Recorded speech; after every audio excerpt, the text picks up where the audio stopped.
how to recover deleted messages on Messenger. So if you want to recover deleted messages on Messenger, then what you need to do is you need to open up your Messenger at first.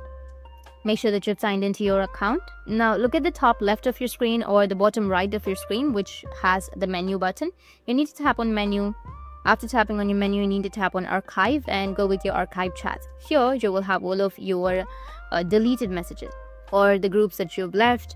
You can look here for the deleted messages on your Messenger and you might find it. You can just simply swipe left and it will be unarchived, or you can tap on unarchive and that's it. It will show up like a normal conversation. Now, if the messages were not in your archive list, then the next method is to download your Facebook data, which often includes older messages. What you can do is just simply go back and open up your Facebook, and you need to head over to your account center.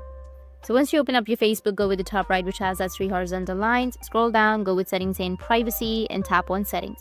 Under settings, go with account center. Under account center, go with your information and permissions, and then you will have an option of download your information. So you need to just go with access your information or export your information. Now tap on export and select the date. For example, I'll go with my Facebook. Now you can select export to device or an external service. I'll go with device. Select the notification email, the customized information. You can go and select your information, like you can only select your messages. All of these will take a bit of time, so go and select only the messages, turn off all of these and only take messages, and then go with save, which is on the bottom.